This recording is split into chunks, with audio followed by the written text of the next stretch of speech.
Dear students, यदि आप SSC CGL 2022 की तैयारी कर रहे हैं तो ये जो प्रीवियस पेपर्स हम लोग आपको यहाँ पर रिकॉर्डेड वीडियो सॉल्यूशंस दे रहे हैं, इनको देखना आपके लिए निश्चित रूप से काफ़ी फायदेमंद होगा। जो एसएससी सीजीएल के 2021 के पेपर 2022 यानी 2022 में जो कंडक्ट किए गए थे, उनके इंग्लिश लैंग्वेज के पेपर जो प्रीलिम्स के हैं, 1 बाय 1 हम आपको इनके रिकॉर्डेड वीडियो सॉल्यूशन दे रहे हैं। किस तरीके से आपको इनके आंसर देना चाहिए, साथ में किस तरीके के क्वेश्चंस पूछ रहे हैं, ये उन सभी के लिए ये प्रीवियस पेपर काफ़ी बेनिफिशियल और यूजफुल होंगे जो लोग एसएससी सीजीएल 2022 का पेपर दे रहे हैं। तो आइए, आज हम लोग ये 5th नंबर पेपर ले रहे हैं जो एसएससी सीजीएल 2021 का है। कंडक्ट किया गया था 12 अप्रैल 2022 और ये आफ्टरनून का पेपर है। क्लियर? तो आइए 1 बाय 1 क्वेश्चन पहला फिल इन द ब्लैंक का पूछा गया है और फिल इन द ब्लैंक का are you looking forward fill in the blank Nikhil again. तो ध्यान दीजिएगा, यहां पर look forward to then ING form का यूज किया जाता है। खास तौर से अगर आपने फॉर्मल लेटर्स लिखे हों तो कई बार ये लिखा जाता था कि I am looking forward to और फिर आईएनजी फॉर्म के रूप में वर्ब आना चाहिए। तो यहां पर सीधा सा है कि जो सही ऑप्शन है वो होगा टू सीइंग। टू सी कहना ग्रामेटिकली इनकरेक्ट है। ये एक तरीके से कंप्लीट एक फ्रेज है और इडियम्स और फ्रेजेस में कभी कोई चेंज नहीं किया जाता। तो इसका मीनिंग है are you looking forward to seeing Nikhil again. क्या आप निखिल से दोबारा मिलने के लिए कहना चाहिए कि लुक फॉरवर्ड कर रहे हैं, उसका इंतजार कर रहे हैं, या कहना चाहिए मिलना चाह रहे हैं।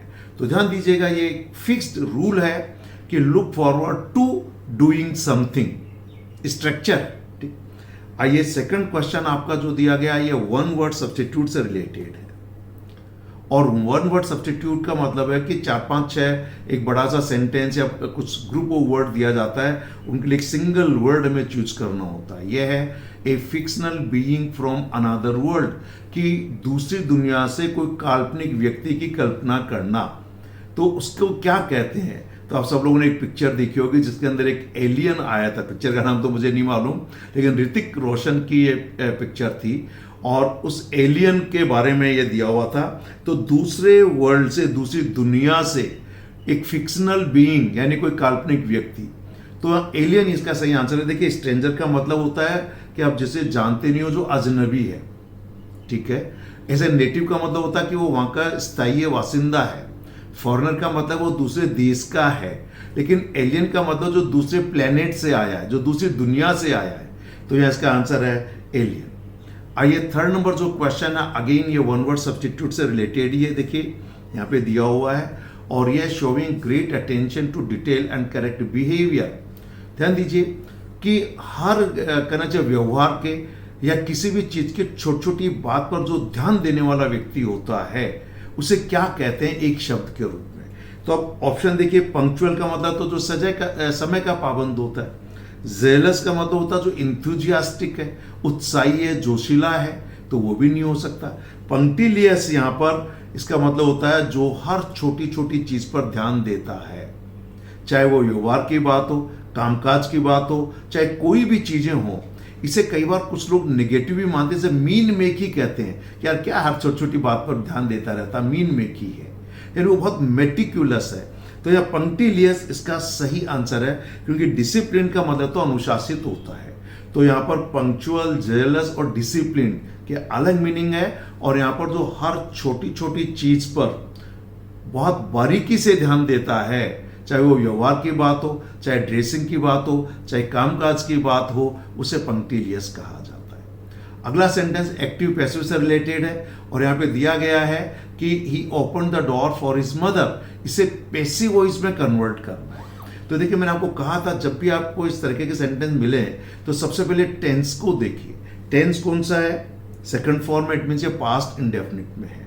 पैसिव वॉइस में ये बनेगा तो ये वॉज ओपन कर दिया जाएगा। अब कहीं पर भी अगर वॉज ओपन नहीं है तो वो आपका आंसर नहीं हो सकता। तो पहले वाले में वॉज ओपन है, बिल्कुल आप इसको रख लीजिए। सेकंड वाले में वॉज ओपन ही रह गया, गलत है।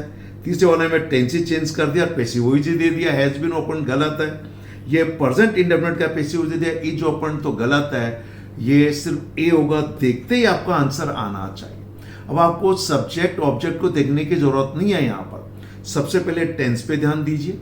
टेंस अगर मान लीजिए दो ऑप्शन बच जाते हैं तो फिर देखिए कि आपका इसमें डूअर ऑफ द एक्शन कौन है और रिसीवर ऑफ द एक्शन कौन है, उसके अकॉर्डिंग उन्हें इनकी पोजीशन चेंज कर लीजिए। ठीक, नेक्स्ट देखिए आपका अगेन। अब ये बहुत अच्छा सेंटेंस है। सेंटेंस क्या देखिए, यहां पर बेसिकली जम्बल्ड सेंटेंस दिए गए हैं 4 ABCD। ये पैराग्राफ के रूप में पर्टिकुलर ऑर्डर में नहीं है। अब यहां पर डायरेक्ट ग्रामर का तो रूल नहीं है, पर यह आपके कॉम्प्रिहेंशन का टेस्ट है।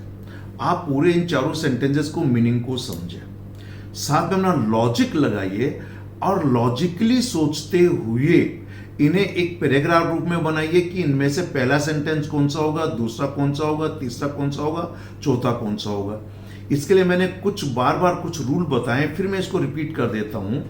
ध्यान दीजिए कि पहले आप जब इसको पढ़ते चले जाएंगे तो कोई भी सेंटेंस यदि वह किसी प्रोनाउन से शुरू होता है, क्योंकि प्रोनाउन किसी नाउन के लिए यूज होता है, और यह प्रोनाउन से शुरुआत हुआ, इट मीन्स आपका पहला सेंटेंस नहीं हो सकता। जैसे कि यहां पर ये इट से शुरू हो गया, ये इट किसके लिए यूज हुआ है आपको यह देखना है।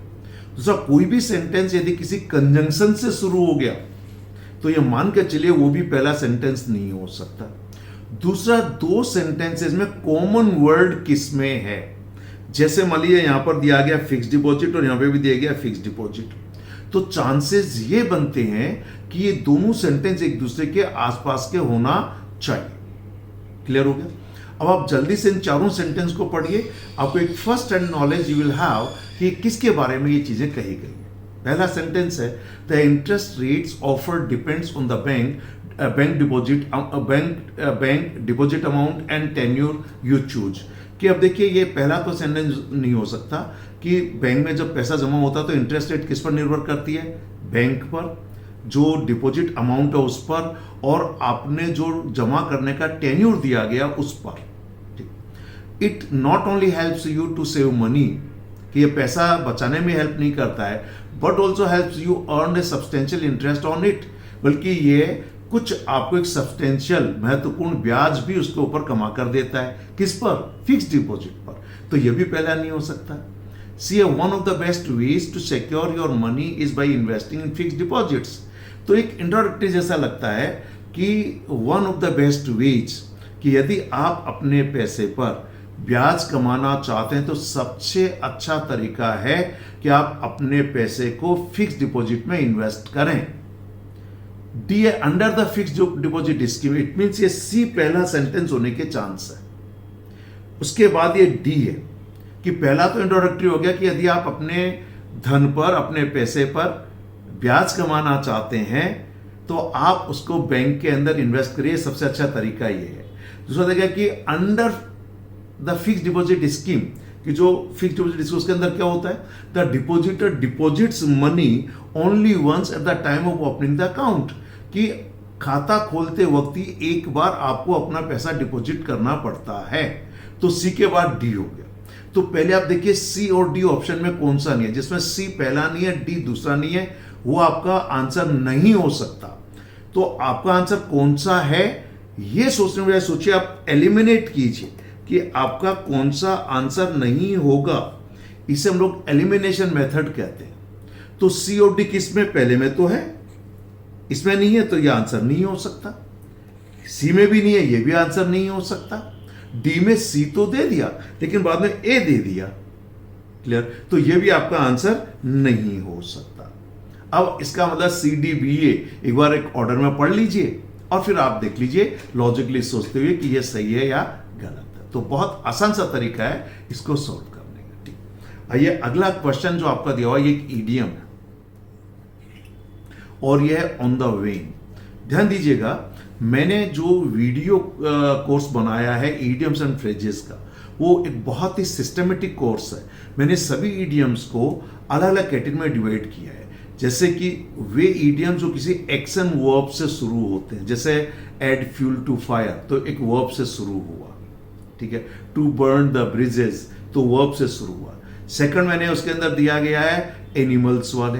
थर्ड दिया गया बॉडी पार्ट्स पे, हेयर पे कुछ बनते हैं, नोज, आईज, ईयर, नेक, टंग, टीथ, लिप, इन सब पे कुछ इडियम्स बनते हैं।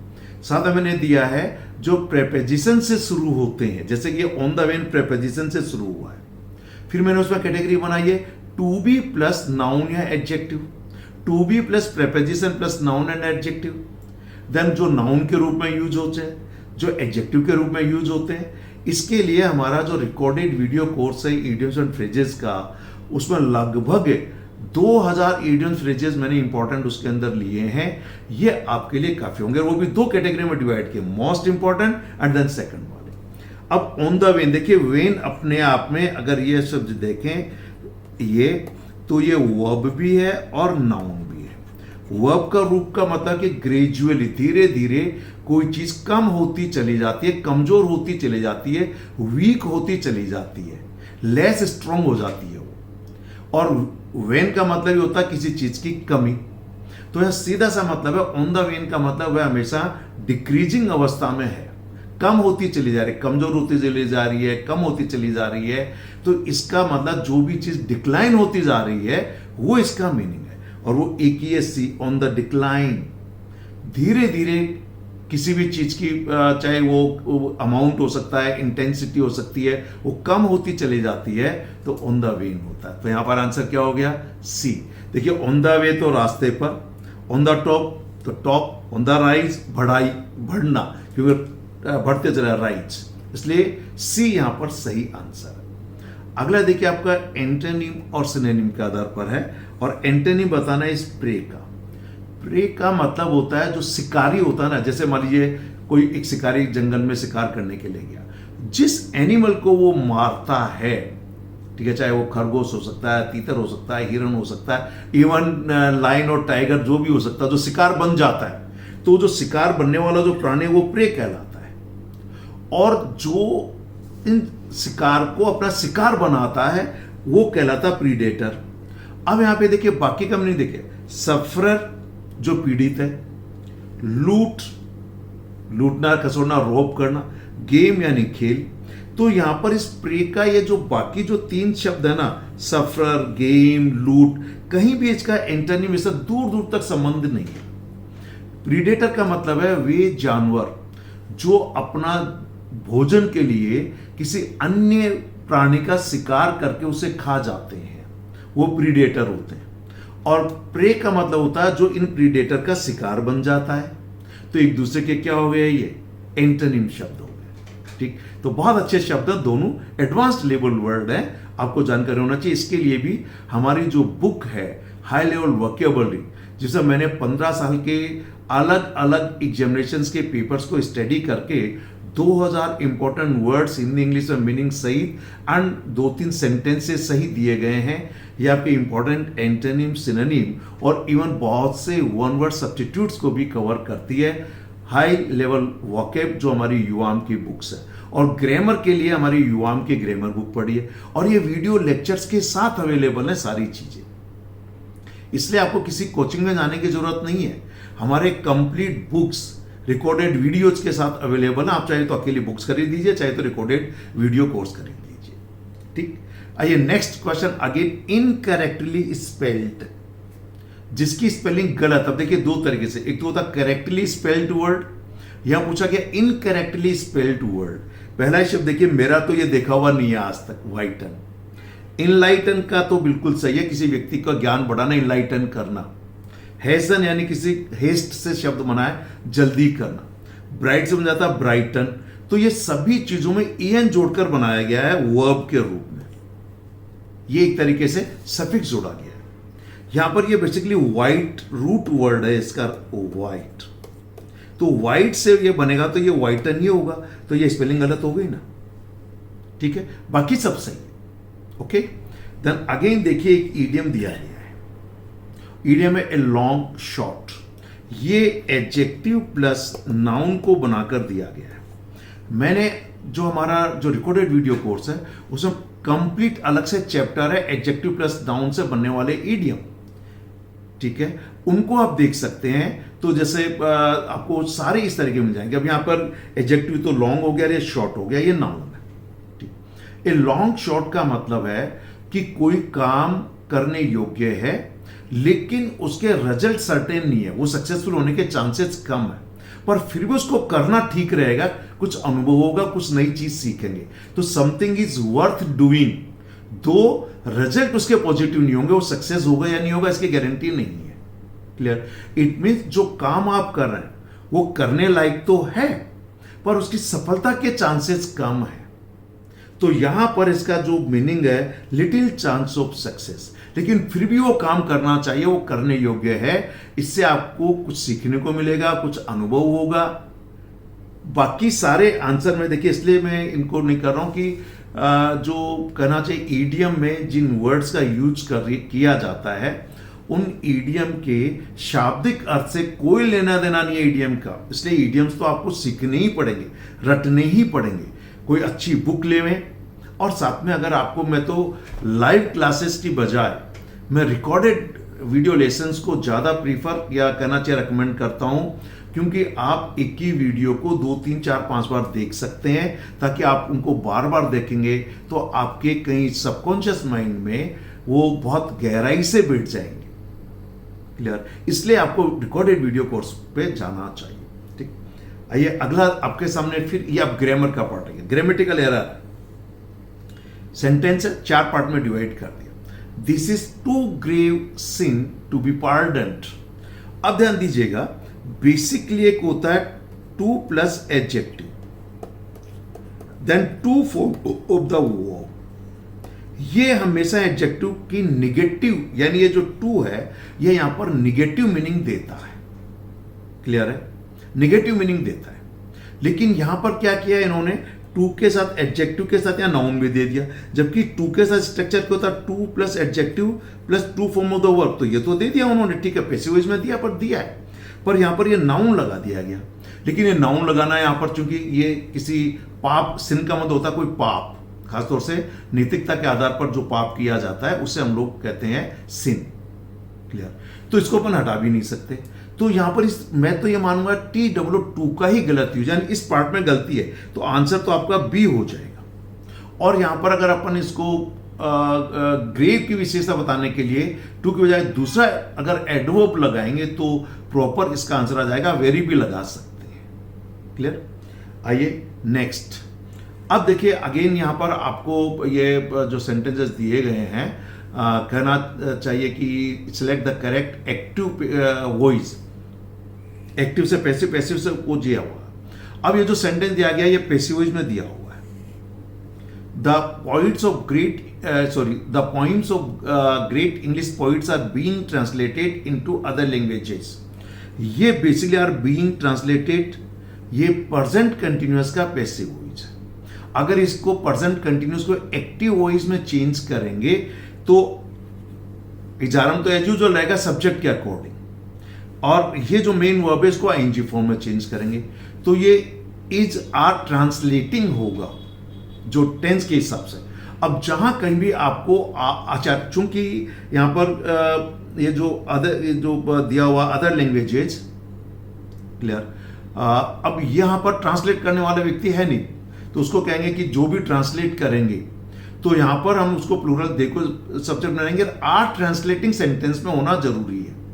अब यहां पर पहले में आर ट्रांसलेटिंग नहीं है, क्योंकि टेंस तो चेंज ही नहीं कर सकते, ये आर है। सेकंड में यहां पर देखिए जो दिया हुआ है कि दे आर ट्रांसलेटिंग, हाँ, इसको आप एक बार रख लीजिए। थर्ड के अंदर जो दिया हुआ है ये हैव ट्रांसलेट परफेक्ट दे दिया, तो ये हो ही नहीं सकता, और यहां पर भी पास्ट इंडेफिनिट दे दिया, तो ये भी नहीं हो सकता।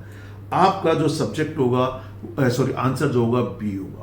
अब एक इंपॉर्टेंट बात यहां पर यह है कि देखिए कि जो डूअर ऑफ द एक्शन है वो इंडेफिनिट प्रोनाउन है।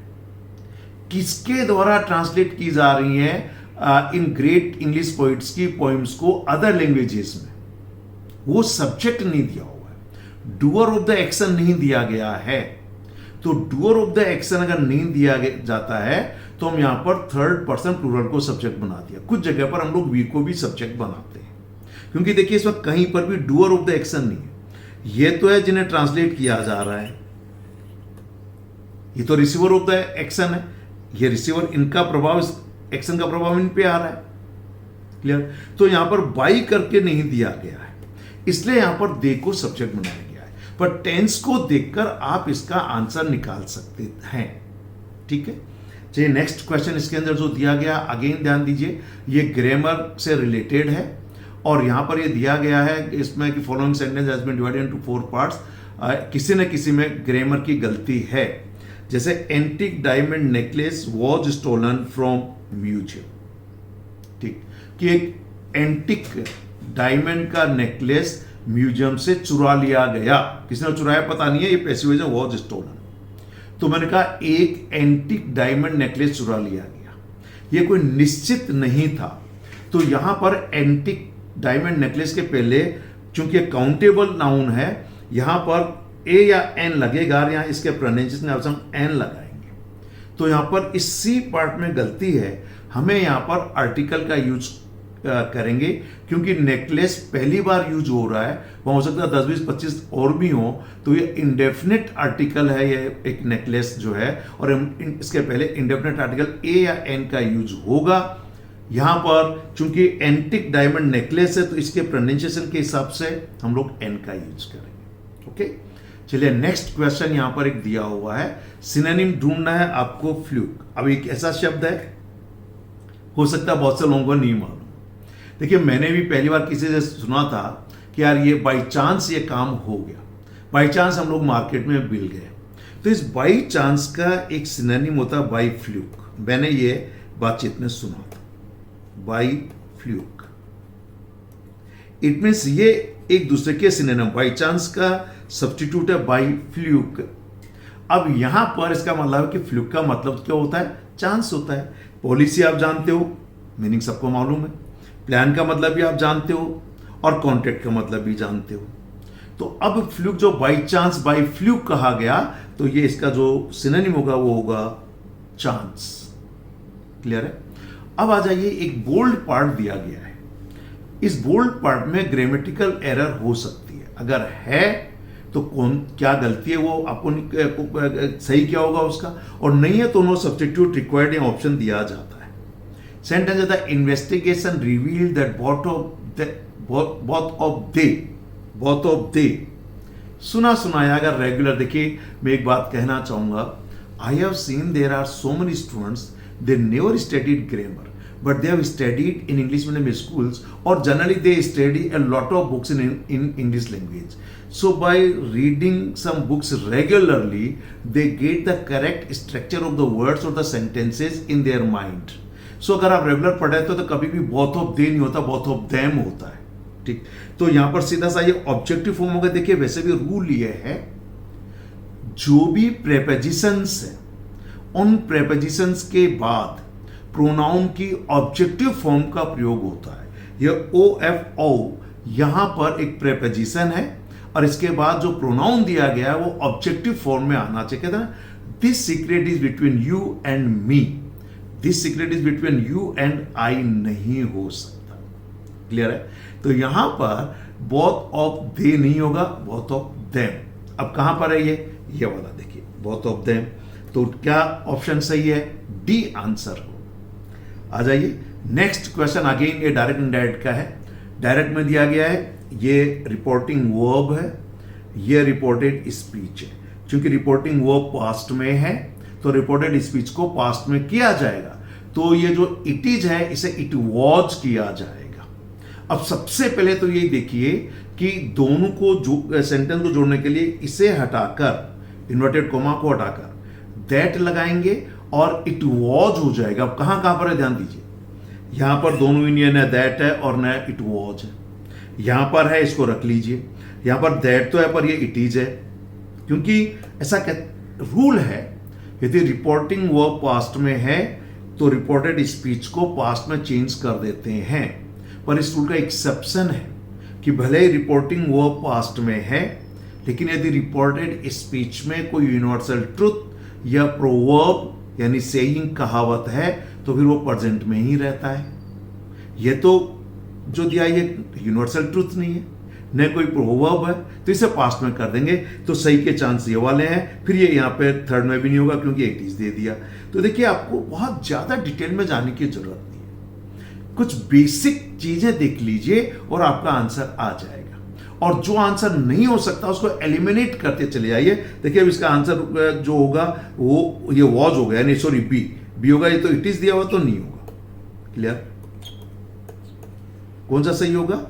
बी आपका सही आंसर है। ठीक, आइए अगला क्वेश्चन फिर देखिए, ये ग्रामर से रिलेटेड है। एक सेंटेंस को 4 पार्ट में डिवाइड किया गया है, किसी एक पार्ट में एरर है और सेंटेंस है she persisted to doing what she wanted despite opposition, कि जो वह करना चाहती थी उसको करने पर वो अड़ गई लोगों के विरोध के बावजूद, डिस्पाइट अपोजिशन। ध्यान दीजिएगा, एक तो कभी भी डिस्पाइट के बाद ओ एफ ऑफ का यूज नहीं होता, ये इंस्पाइट ऑफ के बाद तो होता है, बट डिस्पाइट के बाद ऑफ का यूज नहीं होता। तो यहां तो नहीं है, ये बिल्कुल सही। दूसरा इसका जो प्रोनाउंसिएशन ऑपोजिशन है, अपोजिशन नहीं है, ओपे नॉट अपोजिशन बोलते हैं बहुत से लोग, अपोजिशन ने ऐसा कर दिया, not opposition, opposition. Clear? Rule ये है परसिस्ट के बाद प्रेपोजिशन इनका यूज होता है कुछ जगह पर। ठीक है, ये टू डूइंग तो हो गई, so she persisted in doing what she wanted. ठीक, तो यहां पर ध्यान दीजिएगा, वैसे तो देखिए इनका यूज होता है, फिर भी मैं आपको इसको एक बार और कंफर्म करके बताना चाहूंगा। मैं एक बार डिक्शनरी से आपको इसको देख के बता देता हूं। मेरे सामने डिक्शनरी ओपन की हुई है और ये शब्द मैं आप पे देख रहा हूं। देखिए मैं आपको ये दिखा दूं क्योंकि कई बार कुछ बच्चों ने इस पर डाउट किया था कि सब ये कैसे हुआ। देखिए ये मैंने ऑक्सफोर्ड डिक्शनरी ओपन की है, अगर आप इसको देख पा रहे हैं, आप ध्यान से देखिएगा तो परसिस्ट के बाद बोल्ड लेटर्स में इन लिखा हुआ है। ठीक है, ओके, चलिए तो यहां पर टू डूइंग किसमें, ए पार्ट में एरर। अगला आ जाइए, अगेन ग्रामर का पार्ट है और यहां पर ये जो दिया गया है इसके अंदर select the part contains error given in, मतलब इसके अंदर 4 पार्ट में डिवाइड कर दिया। The unseasonal rain caused a lot of damage to the crops. The unseasonal rain caused a lot of damage to the crops. देखिए मुझे तो ये सेंटेंस बिल्कुल सही लग रहा है, यानी इसमें कोई एरर नहीं है। Unseasonal rain caused, past indefinite में सब्जेक्ट सिंगुलर है, caused a lot of damage और डैमेज के बाद टू का यूज होता है, इसलिए ये भी सही है, यानी सी है, नो एरर। नेक्स्ट पे आ जाइए। अगला फिर आपको एक एंटोनिम पूछा गया और किसका पूछा गया, ऑप्शनल। क्लियर है? अब देखिए ऑप्शनल का उल्टा शब्द पूछा। ऑप्शनल देखिए आपको 4 सब्जेक्ट है, आपको उनमें से 2 सब्जेक्ट चूज करने हैं, तो आपको एक ऑप्शन दे दिया कि आप 4 में से 2 छोड़ दीजिए, 2 ले लीजिए। और हमने कहा नहीं चारों के चारों करना, तो वो कंपलसरी हो गया। तो देखते ही आपको इस ऑप्शनल का जो एंटोनिम तो कंपलसरी पता चल जाना चाहिए। लेकिन फिर भी हम लोग देखें, वॉलेंट्री स्वेच्छा से कोई काम करना, आर्बिट्रेरी तो बिल्कुल मीनिंग अलग है। इसका मतलब होता था स्वेच्छाचारी, जो मनमाना काम करता, निरंकुश है, उसे हम आर्बिट्रेरी कहते हैं। ठीक, और इलेक्टिव का मतलब ही ऑप्शनल का सिनोनिम है ये, तो एक तरह से कि भाई इलेक्टिव सब्जेक्ट कौन कौन से हैं, 2-3-4 सब्जेक्ट दिए, उनमें से आपको कौन सा इलेक्ट करके लेना, सेलेक्ट करके लेना, एक तरह से ये मान लीजिए। तो एंटोनिम तो यहां पर कंपलसरी हो जाएगा। अगेन एक बार जो बोल्ड पार्ट है इसको लेकर पूछा गया है, improvement of the sentence. No improvement तो डी आपका ये दे दीजिएगा। अब देखिए, I have been wondering at taking skating as a hobby, कि स्केटिंग को एक हॉबी के रूप में लेने के बारे में मैं आश्चर्य मुझे हो रहा है। तो देखिए, we always wonder about something, ये कहना चाहिए एक फिक्स्ड प्रेपोजिशन। जैसे परसिस्ट का मैंने बताया था ना, ऐसे ही वंडर के बाद अबाउट का यूज होना चाहिए, अबाउट समथिंग। तो ये एट नहीं आएगा, अबाउट आना चाहिए। ठीक है, और साथ में ये जो टेकिंग दिया, ये भी टेकिंग अप हो जाएगा। तो यहां पर ये बी पार्ट में दिया हुआ है, I have been wondering about taking up skating as a hobby. ठीक, तो यहां पर बी आपका सही आंसर है। आइए 20, अनस्क्रूटेबल। ठीक है, अब हमें इसका जो मीनिंग देखना, वो अनस्क्रूटेबल का जो मीनिंग है वो हमें देखना है। इसका मतलब होता है जिस चीज को डिस्क्राइब नहीं किया जा सकता, हम इसका जो सिनोनिम होगा देखिए वो इनएक्सप्लिकेबल होगा। क्योंकि बाकी का मीनिंग देखें तो क्रेडिबल का मतलब होता है अविश्वसनीय। जैसे कहना बहुत एक दो चीजें, क्रेडिबल का मतलब होता है विश्वसनीय, क्रेडिबल। इनक्रेडिबल अविश्वसनीय, इसलिए ये नहीं हो सकता, क्योंकि यहां पर इसका मीनिंग है जिसको डिस्क्राइब नहीं किया जा सकता। इनडेलिबल का मतलब जिसे मिटाया नहीं जा सकता, जिसे भुलाया नहीं जा सकता है। इनएविटेबल का मतलब होता है जिसे टाला नहीं जा सकता, पर इसका मतलब है इनएक्सप्लिकेबल का मतलब है जिसे एक्सप्लेन नहीं किया जा सकता। तो इसका सही आंसर होगा डी। आइए नेक्स्ट क्वेश्चन देखते हैं। ये हो गया अब आपका क्लोज टेस्ट आ गया। देखिए मैंने एक चीज नोट की है, आप सभी जो एसएससी के स्टूडेंट जो सीजीएल के हैं या चाहे 10+2 के हैं, आपके यहाँ क्लोज टेस्ट रेगुलरली पूछा जा रहा है। इसमें आपको एक बहुत आसान सा पैराग्राफ दिया था। बैंक पीओ का तो क्लोज टेस्ट बहुत टफ है, पर ये एक बहुत आसान सा है। इसमें आपको एक पैराग्राफ दे दिया जाता है और उसमें से कुछ शब्दों को उठाकर फिल इन दी ब्लैंक दे देते हैं। ठीक, अब आपको इसके आगे कुछ ऑप्शन दिए हुए हैं, देखिए इस तरीके से। तो आपको देखना यह होता है कि इन ऑप्शन में सही क्या होगा। तो पहले तो आपको इसको एक बार पूरे को जल्दी से पढ़ लेना चाहिए, so that you come to know कि ये किस सब्जेक्ट के बारे में दिया गया है। तो ये पैराग्राफ है, Marie was born in 1867 in Warsaw Poland. ये पोलैंड एक देश का नाम है, वॉर्सा एक शहर का नाम है। एट एन एज, अब एज कौन सी होगा, अर्ली एज, लेटर एज, बात की age. She displayed a brilliant mind and a personality. तो जनरली तो ये कि भी एक पर्टिकुलर एज पर उसने एक ब्रिलियंट माइंड का डिस्प्ले किया और एक अच्छी पर्सनालिटी भी के लिए कोई एडजेक्टिव यहां पर यूज होगा। ठीक, हर ग्रेट एक्जुबरेंस फॉर लर्न। एक्जुबरेंस का मतलब देखिए ध्यान दें कि खुशनुमा, इंथुजियास्टिक एंड हैप्पी, दोनों उसके में अंदर इनबिल्ट मीनिंग है कि सीखने के प्रति उसकी लालसा, वो भी खुशी खुशी से। ठीक, so her great exuberance for learning, her to study further, कि उसको मोटिवेट किया, प्रॉम्प्ट किया, इंकरेज किया कि वो और ज्यादा पढ़े। However she became when she learn that the university was closed. अब देखिए यूनिवर्सिटी क्लोज कर दी तो थोड़ा सा क्या आएगा मन के अंदर, हताशा, निराशा, कुछ ना कुछ ऐसा ही आना चाहिए। क्लोज्ड किनके लिए बंद कर दी गई, तो अब देखेंगे क्या श्रेणी में आएगा, यहाँ पे प्रेपोजिशन आएगा। Determined to receive a higher education she joined a French university. लेकिन हायर एजुकेशन लेने के लिए वो बिल्कुल फर्म थी, डिटरमिन थी, दृढ़ संकल्पित थी, इसलिए उसने फ्रेंच यूनिवर्सिटी को ज्वाइन किया। तो आइए अब यहां पर पहला दिया हुआ है early, ignorant, infant and young. तो ध्यान दीजिएगा यहां पर आप यंग एज और अर्ली एज में से एक सिलेक्ट करना है। अब अर्ली एज करेंगे क्योंकि ये इसलिए करेंगे कि यहां पर एन दिया हुआ है, इसलिए यंग नहीं हो सकता, क्योंकि एट एन यंग एज नहीं हो सकता, यंग के पहले एन नहीं आएगा, इसलिए यंग हो सकता था अगर यहां ए होता तो। ठीक, then again she displayed a brilliant mind and a personality. तो कौन सी पर्सनैलिटी उसने दी, तो देखिए शब्दों में मैंने देखिए ब्रूइस्ट का मतलब तो जो खरोंच लग जाती है, रगड़ खा जाते हैं, तो उसके लिए बोलते हैं। ब्लाइथ का मतलब होता है इलेटेड, खुशनुमा। ब्रूटल का मतलब होता है खूंखार, निरसंस, जिसे कहते हैं वायलेंट होता है उसका मीनिंग। और ब्लोटेड का मतलब भी कहते हैं ना कि अहंकार से फूला हुआ कह सकते हैं, अहंकारी कह सकते हैं। तो यहां पर वो कुछ भी नहीं होगा, यहां पर जो होगा बी, यहां पर उसकी जो पर्सनैलिटी को सकारात्मक बताया गया तो ब्लाइथ का यूज करेंगे। अब उसको किसने क्या करने के लिए, her great exuberance for learning prompted her to study. तो ये प्रॉम्प्टेड बिल्कुल दिया गया है यहां पर, prompted, promised, proposed and projected नहीं हो सकता।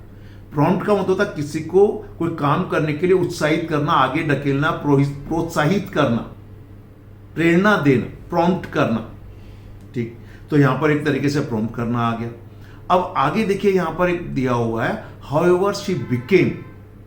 अब यहां पर जो पहले वाला जो यहां जितने शब्द सकारात्मक वाले थे, हाउएवर एक विरोधाभासी शब्द सेंटेंस को जोड़ रहा है, तो यहां बिकेम, अब यहां पर कोई कॉन्ट्रा शब्द आना चाहिए, पहले सब पॉजिटिव थे। She became when she learned, तो क्या बन गई, वो क्या हो गई, डिस्टिंग्विश्ड। तो डिस्टिंग्विश्ड का मतलब तो होता फेमस, तो वो फेमस नहीं। डिसेबल्ड का मतलब होता मेला कुचेला, गंदा संदा, बाल फैले हुए हैं, कपड़े फटे हुए हैं। डिसग्रेंटल्ड का मतलब होता बहुत ही एनॉयड, चिड़चिड़ा, एकदम से स्वभाव से अपसेट जो हो जाता है, क्लियर। तो उसे हम लोग असंतुष्ट कह सकते हैं एक तरह से। डिसग्रेंटल्ड का मीनिंग होता है चिड़चिड़ा एवं असंतुष्ट। और डिसफिगर्ड का मतलब तो जिसकी शानो शकल ही बिगड़ जाए, तो यहाँ पर वो मेली कुचली नहीं हो गई थी, वो फेमस नहीं बन गई थी, उसका चेहरा नहीं बिगड़ गया था, वो डिसग्रंटल्ड हो गई थी। कहने का मतलब यह है कि यहां पर डिसअपॉइंटेड, एनॉयड। फिर देखिए क्या हुआ यहां पर, however she became disgruntled when she learned that the university was closed for की वजह टू दे देंगे यहां पे, क्लोज्ड टू वीमेन, कि महिलाओं के लिए यूनिवर्सिटी को बंद कर दिया गया। तो यहां टू आ जाएगा और यहां पर होगा सी और यहां पर भी होगा सी। क्लियर? सो डियर स्टूडेंट्स, ये थे एसएससी के प्रीवियस पेपर्स।